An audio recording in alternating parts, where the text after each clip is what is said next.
Syukur alhamdulillah kamu sangat berharap kehadiran Abu dan uronyo kahadir nyo kajadeh bud gedayo kalian. Jadi nyo akan menjadi motivasi, akan menjadi semangat bagi gure-gure yang gedanyo rekrut dari daerah-daerah untuk mengajar di Sikula Bangsa Aceh Besar. Alhamdulillah hari ini kita sama-sama melaksanakan launching.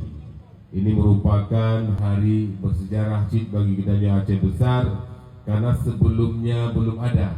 Awai-awai hana bud kitab Pak Sikula. Adik uronya menyebarkan takalan ada sekolah masuk ke pesantren. Tapi uronya kamu pegot pesantren masuk ke Sikula. Dan alhamdulillah karena kehidupan ini yang paling penting adalah kita punya adab. Ya, tanpa ilmu tidak akan ada adab.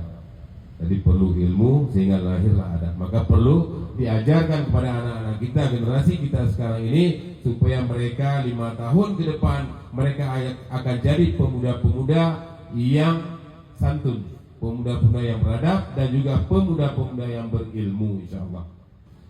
Bapak Ibu yang saya muliakan, kita berharap program yang kita laksanakan hari ini bisa terus berjalan, bisa terus berjalan sampai 5 tahun ke depan, dan juga bersambung. Siapapun nanti pimpinan di Aceh Besar, kita berharap buat kitab Pak Sikula ini tetap terus berjalan.